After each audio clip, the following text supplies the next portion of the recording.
Sumubang Yewang Aruna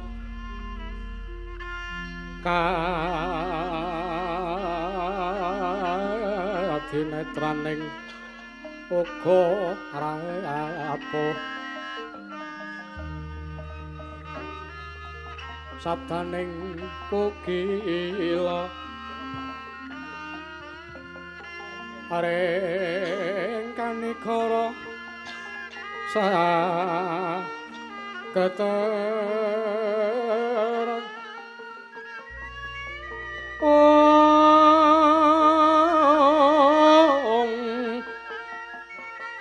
neketung neng aku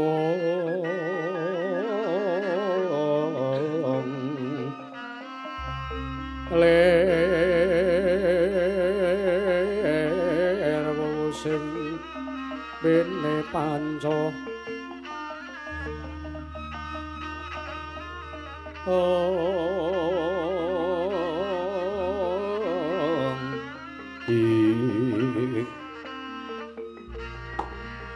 pepetoking ayam warna marak manguwuh ing pagaan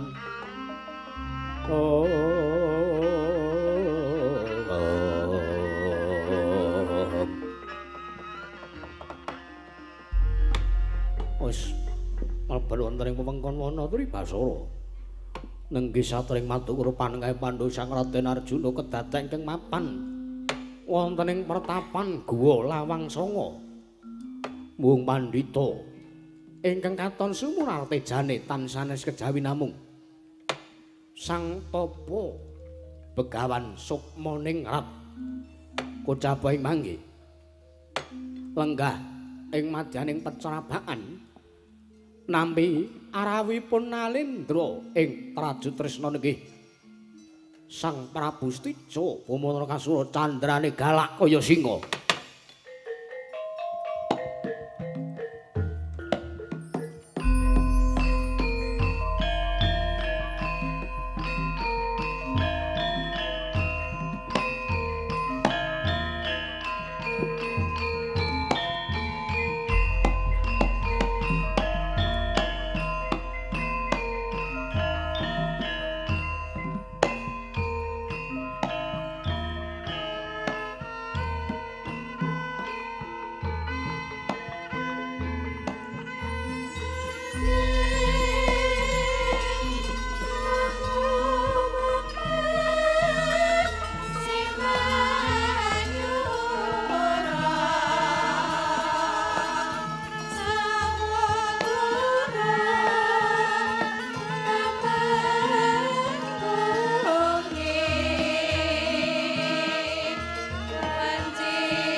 janing taluka kadhe langit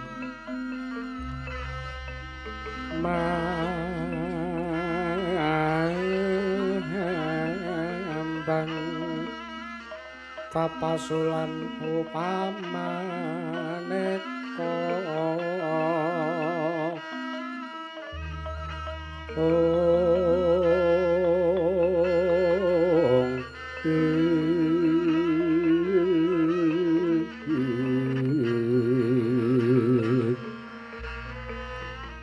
lintang surya kusuma yawana sumawur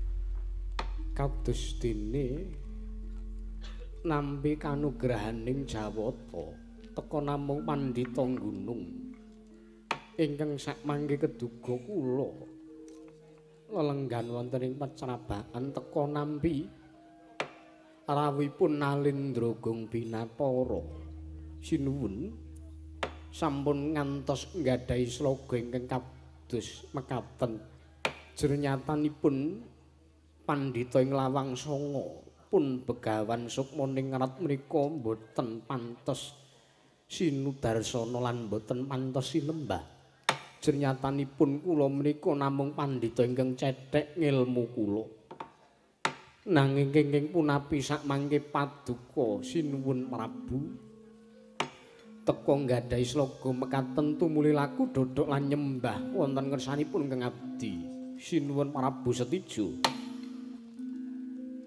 bejo kemayangan penemban saderengipun kula nunamit pasang kaliman tabit tinebina ngiladuni dumawah ing tawang tuwang linepat ning tulak manu deban syukur pinagi sewu bilih paduka Sang Pinandhita inggih sesembahan kula pun penemban Sukmaningrat sampun awanuh lan ingkang abdi ngraju tresna lajeng anggen kula ngabekti lan anggen kula nyembah wonten ngarsa paduka Sang Penemban menika mboten kok nggadahi ancas lan gegayon menapa-menapa nanging kula ngrumaosi bilih sakmangke ngeduga dados senjata pitulung nyawa kula inggih nyawanipun ingkang abdi ngraju tresna menika wonten regeman paduka Sang Penemban waluyaning negari kula ing ngraju tresna menika inggih namung gumantung Penemban Sukmaningrat lan negari kula saged lebur menika ugi saking panguwasanipun Sang Penemban Sukmaningrat. Pramila sakmangke kula kinten lan kula sampun madhep mantep bilih Sang Pinandhita menika sanes kok pandhita limrah nanging estu pandhita ingkang sekti kalintang wasis waskita ing esti jeryatanipun sinampiran kewajiban dening para Jawata murih njagi ngreksa sartanipun ngemban kewajibaning dewa ngandhi sartanipun dados lantaran tumedhahipun wahyu manik Imandaya Truta Kumarasari pramila Penemban kula menika kepengin sanget nampi wejangan saking paduka Sang Pinandhita awit bebasan sampun pebes bayu kang tapis manahipun ingkang abdipun Setijo sakmangke kula nyuwun lahir lan batos gesang kula namung kula pasrahaken dhateng paduka Sang Pinandhita bapa aliyaning praja negari kula ing Traju Tresna Perban ajining diri pribadi mung gumantung ing kedaling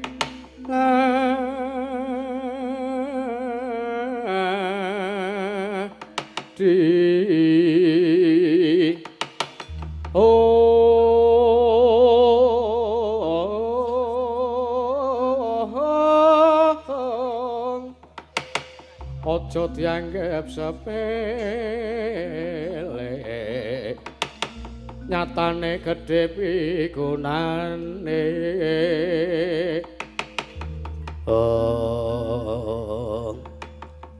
Astu Ngara Sidam Karing Bawana langgeng nuwun sewu kaget sutaning manahipun ingkang abdipun Sukmaningrat ning atasipun kula menika dereng blaka kalian sinten-sinten teka malah paduka njeng sinuwun sampun pirsa bilih kula menika sinampiran kewajiban lan pakaryan saking para Jawata ngreksa sartanipun dados rana tumedhak ing wahyu maniki mandaya tulutuh Kumarasari. Sinuwun sejatosipun perkawis menika menawi kula jabaraken lan kula aturaken wonten mriki menika suwijining wadi. Nanging gandeng paduka sang sinuwun sampun mriksa lan mangertosi dumateng menapa ingkang dados kewajiban kula inggih ngestaken dawuh. Nanging sampun ngantos damel kuciwaning manah paduka sinuwun Prabu Setija Buma Narakasura. Mboten kateges kula menika nampik menapa ingkang dados panyuwunanipun sinuwun Prabu ing Rajatresna. Nanging pestining kodrat jangkaning jagat sakmangke paduka sinuwun Prabu Setija Buma Narakasura dereng saged kasembaden genyong gayuh wahyu maniki mandaya tlutuh Kumarasari.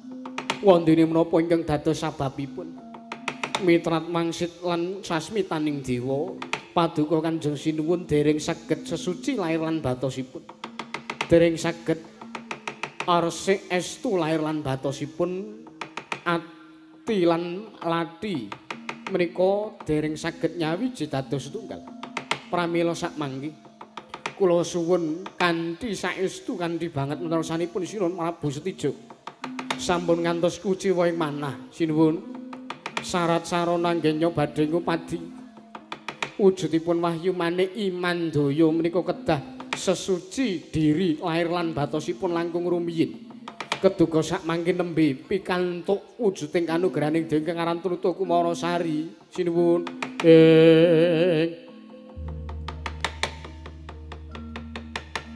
kagiat risang kapirang rinanggol kinempet gampit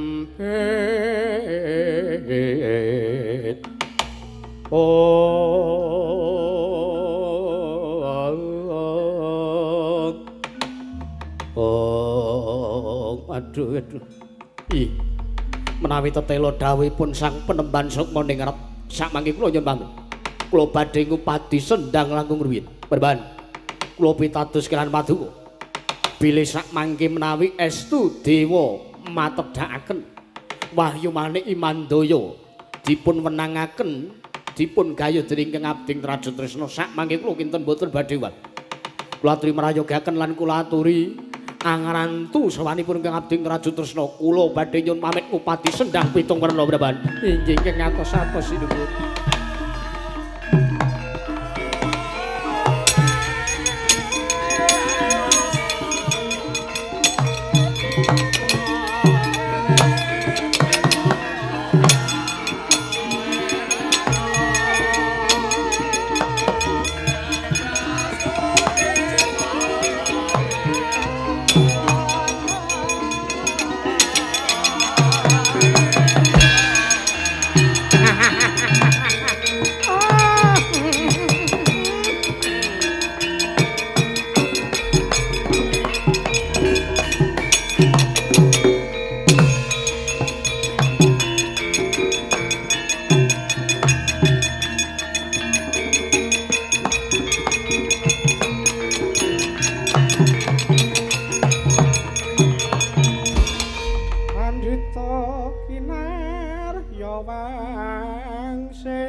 Sarining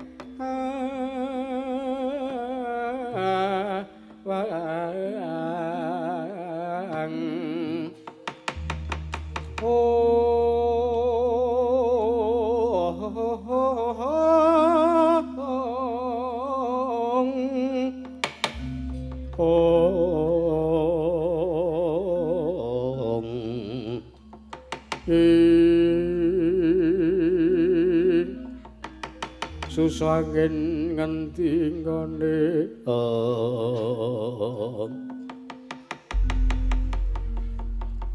nuwun mangke sak pengeripun Sinuwun Prabu Setija Nalendra Gung Binathara anggenipun kesah tindak saking mertapaning Lawang Sanga menika kula karawuhan pandhita ingkang kondang monyor-monyor.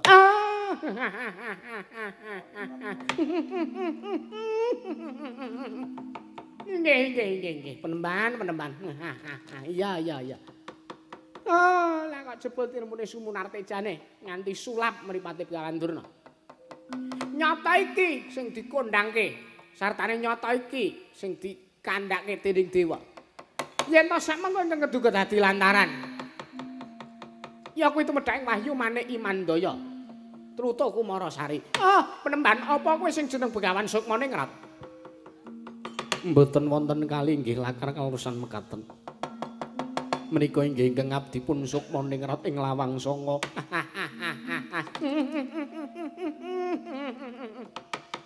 Ya, penemban ya. Oh, nek ngono wis dadi pesining kodrat yen ta Kurama samengko keduga bakal nampa nugraning dewa kang aran Wahyu Manik Imandaya. Sukmaningrat wonten dawuh. Kage pasrahna wujuding Wahyu Manik Imandaya Tlutuh Gedang. Tlutuh Kumarasari. Ya, Tlutuh Kumarasari. Yen ta ora mbok pasrahke apa kelakon samengko tak rudha paripeksa kowe, Sukmaningrat.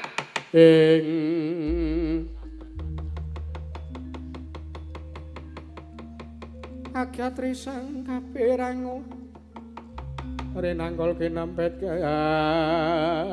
kambet tatan samar pamoreng sukma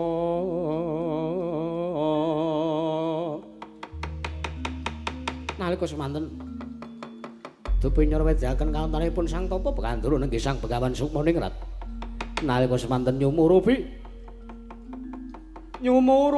legetaning manah saking Sang Kumbayana ya Sang Tapa Begawan Durna bilih ngenya arsa anggayuh kanugraning dening kang aran Wahyu Manik Imandaya mung kinarya karti sambeka ngupadi menapa pengin dados karyanipun para Pandhawa saknalika wonten kailaning jagat gaweaning para dewa Sang Tapa Begawan Durna kenging pangaribawaning Wahyu Manik Imandaya temah kontal tebe datan den mangertosi wonten pundi dawuhipun Sang Kumbayana wae.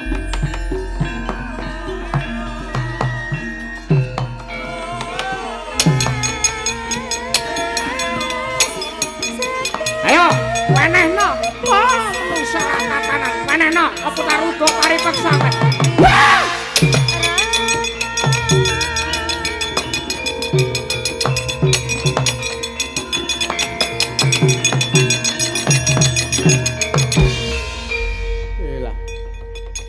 Menungsa kok ya aneh-aneh.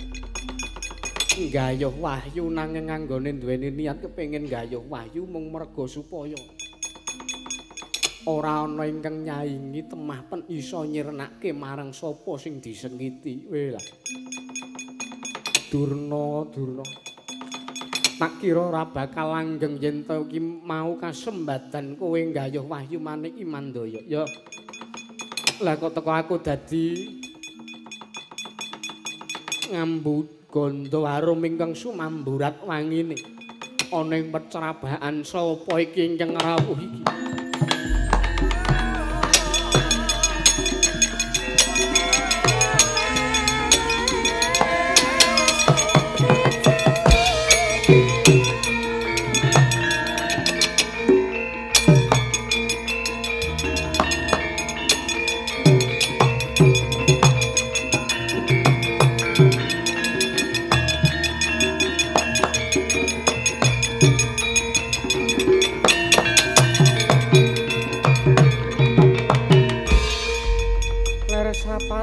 Sun tumiling anggo lati puspita metemendakang warni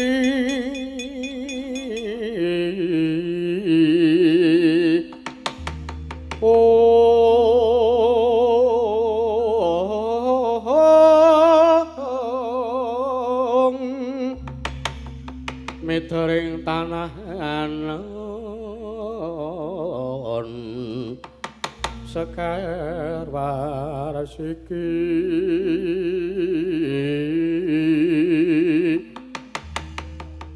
Ya jagat pangestu karo wayah Bathara jagat teka mboten mangling sak mangke ingkang minggah ing pecabahan pertapan Lawang Sanga menika wragiling Pandhawa inggih sesembahan kula Raden Sadewa. Raden kula ngaturaken sembah sungkem kula kunjuk. Lho mangke riyen Praban. Mangke riyen. Sampun ngantos klumpur kados mekaten ngajenganipun ingkang abdipun Sadewa. Jernyatanipun sowan kula wonten ing pertapan Lawang Sanga. Wonten ngersanipun Sang Penemban Sukmaningrat menika kula badhe nglebur tapak asta.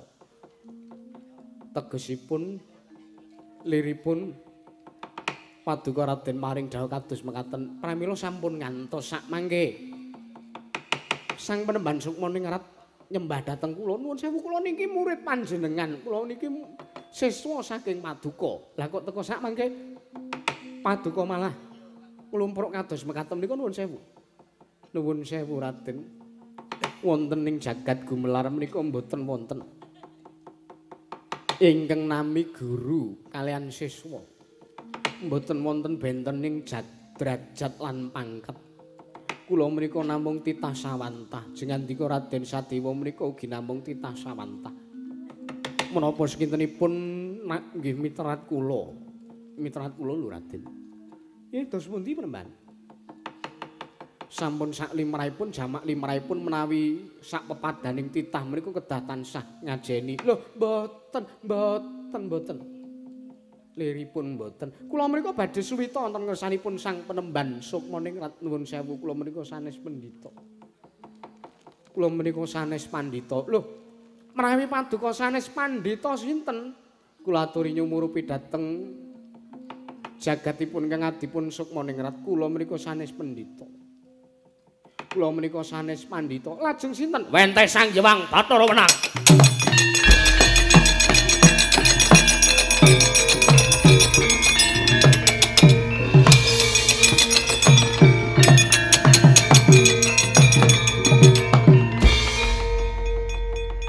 Samara pamoring sukma sinukmaya winaya ing sapi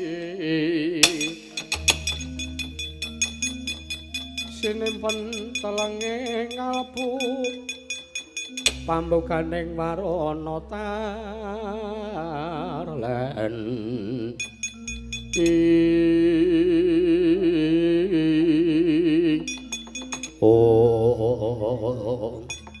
Astungkara sidam sekaring bawana langgeng Sadewa kula apa kulon? Waduh mboten nginten babar pisan jebul tinemu pepandhita ing Lawang Sanga wentes jatining Paduka Sang Mahardi kengrat inggih Sang Hyang Kulon Bathara Wenang. Iya yektine pancen panjenengan ulun ingkang neter marang ketrimaning urip kita. Jernyatane ning atase jeneng para kuwi satriya teka sak mengko panjenengan ulun memba wujuding pandhita gunung, pandhita ingkang cethek ngilmune.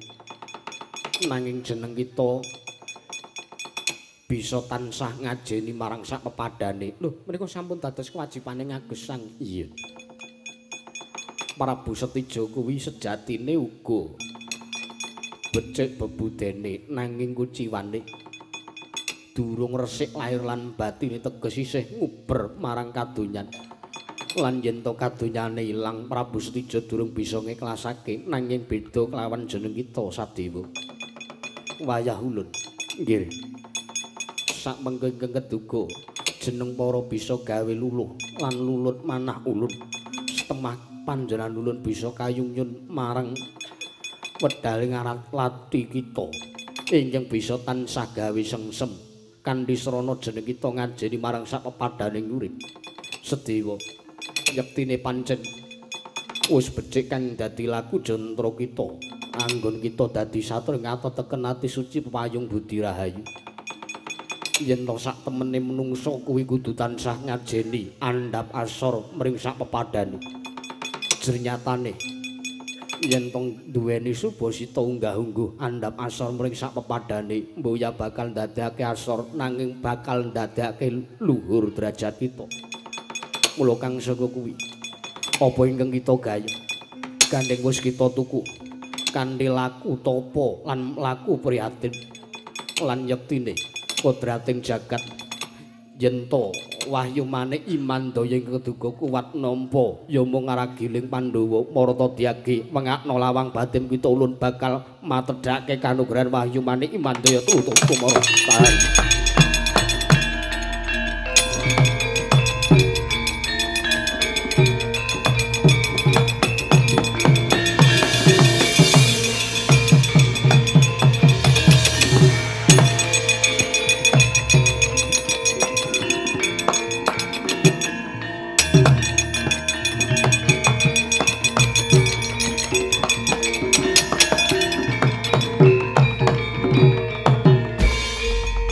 Boten nginten babar pisan.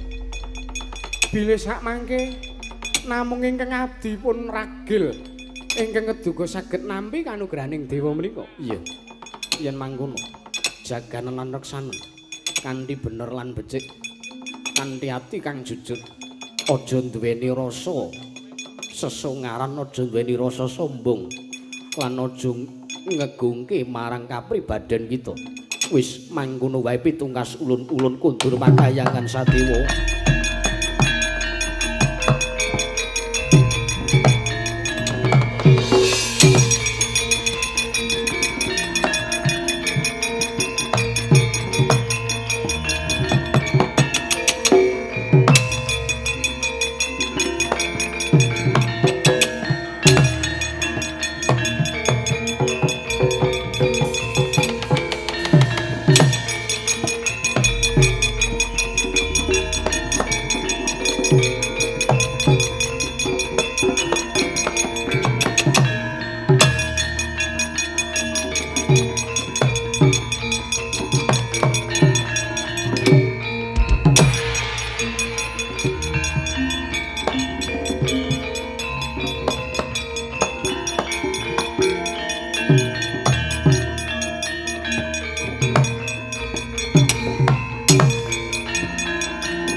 Ya dek ya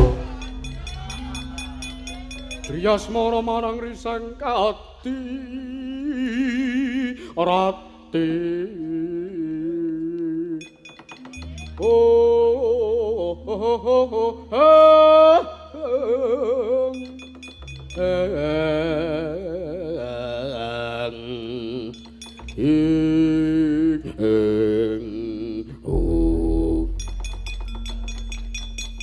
Kakang Semar iki kok kaya wong kelegan. Ha nggih no sinuwun.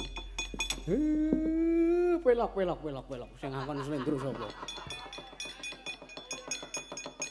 Ora ana wong ngakon kok krutak-krutuk.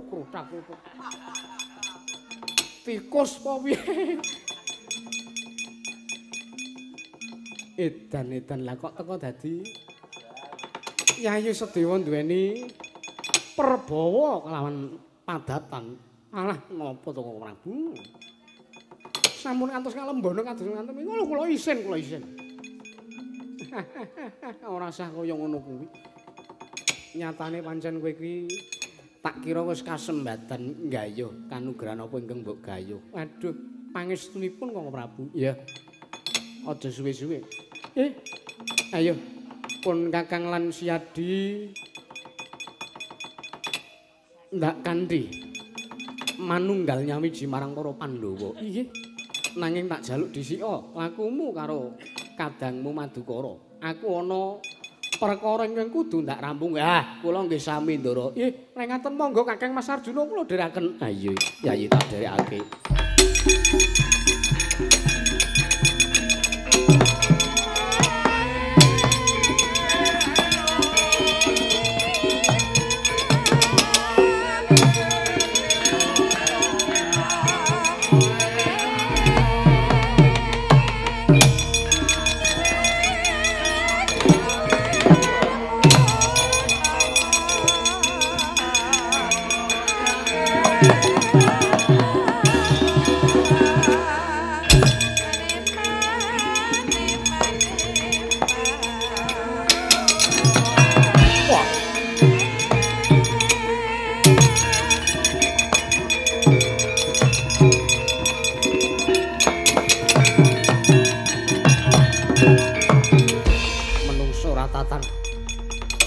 dadi lagi wae purna nggonku sesuci marang lahir lan batin malah ora pangling Sedewa wis kasinungan kanugrahane dewa ngrebut kanugrahane Setija paham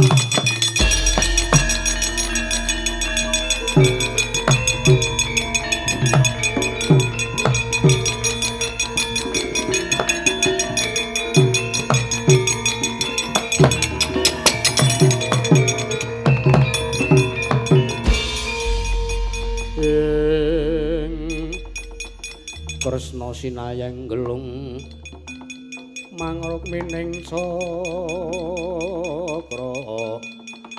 mijil saking asta kumiten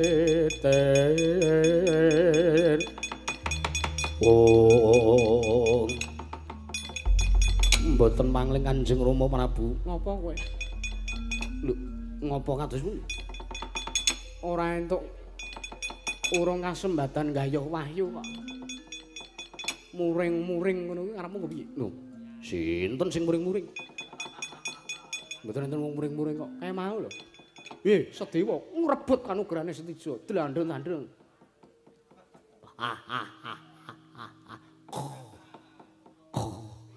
Salatu wassalamu alaihi. Wis para eruk, para esuk. Iya, para esuk. Para eruk. Negaramu wis kelakuan tentrem. Menawa wis to, manuta wong tamu. Waduh, matur sembah nuwun.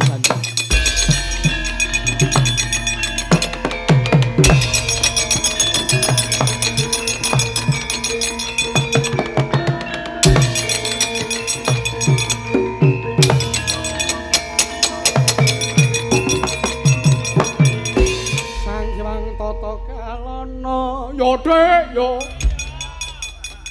Kalana kalaya takut maringkut siungnya kang mawingis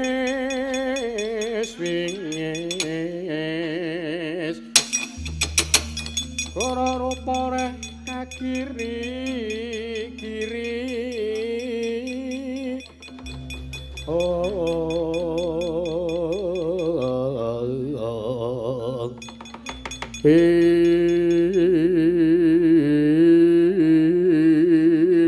Semar ae ngopo kowe?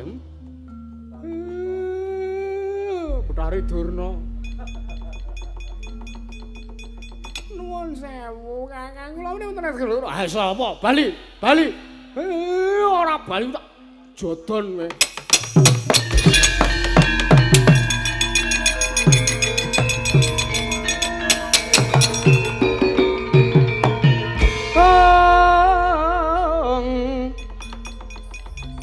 Mareka den prayitna semuri resik balik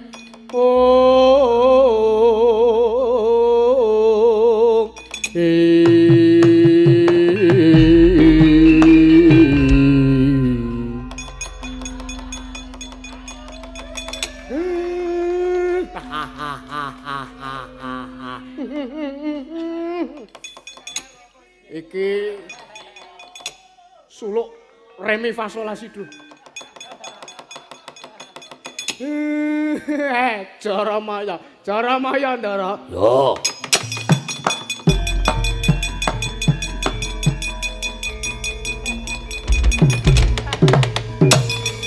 No ni no ni no ni no ni no.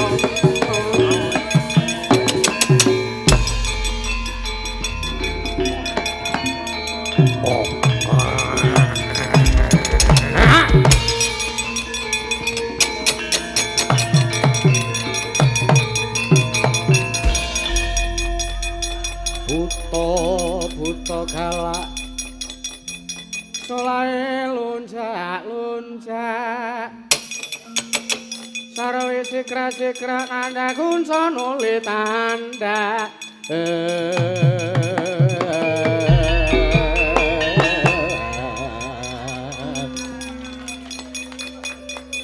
wah Jaramaya arep ora nrimake adhiku Sedewa ora trima wahyu manik Imandaya tak jaluk tampan ana ndi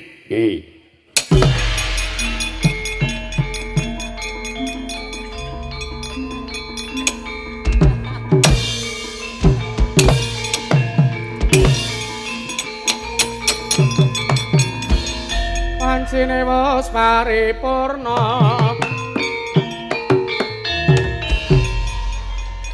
kabeh-kabeh padha samet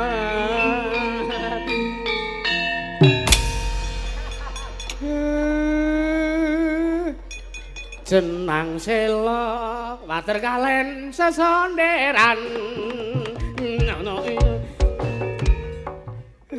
sisa-sisane ngangkara dipun icali ndara ya kanggo piye gampang tak tung tung tung tung nyinyo nyo nyo nyo nyo nyinyo niku PLBR ini niku ya mikiro lak sebelah barat monggo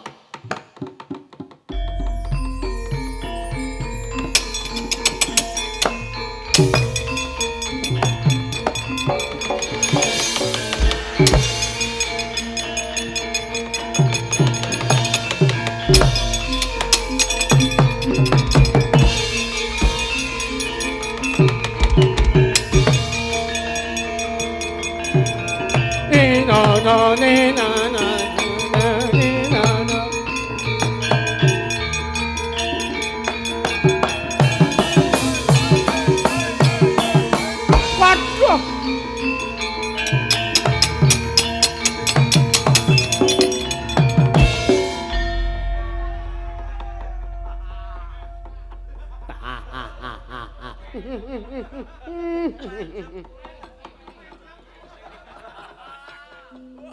Esuk-esukan kok mah. Menake kaya ngene. ya sembar Matur nuwun to lho. matur nuwun Matur nuwun. Nganti kecepetan matur nuwun. ya padha-padha aku sing ngaturke matur nuwun karo kowe Nggih. mergo saka pambiyantumu Sedewa kasil gayuh kanugrahan Mboten. Sedaya menika sampun pesti ning kodrat. Sampun saking kersanipun Gusti ingkang karya loka. ya Usana panutupe ngatur jenang sela ager-ager, Mbah. Jenang sela wader kali sesonderan apurenta wonten lepat kula sak kanca sak rombongan sak brayat sak rombongan. Mugi-mugi sak pengger kula saking mriki warga ing kranggan mriki tansah pinaringana ayem-ayem tata dinentem tan manggihalangan setunggal punapa. Allahumma amin. Wusana panutupe ngatur slamet sing nanggap, slamet sing ditanggap, slamet sing nonton tanggapan, slamet sing nonton kabeh. Slamet semuanya. Slamet selamanya selawase. Dipun tutup korining Gutha Kandara. ya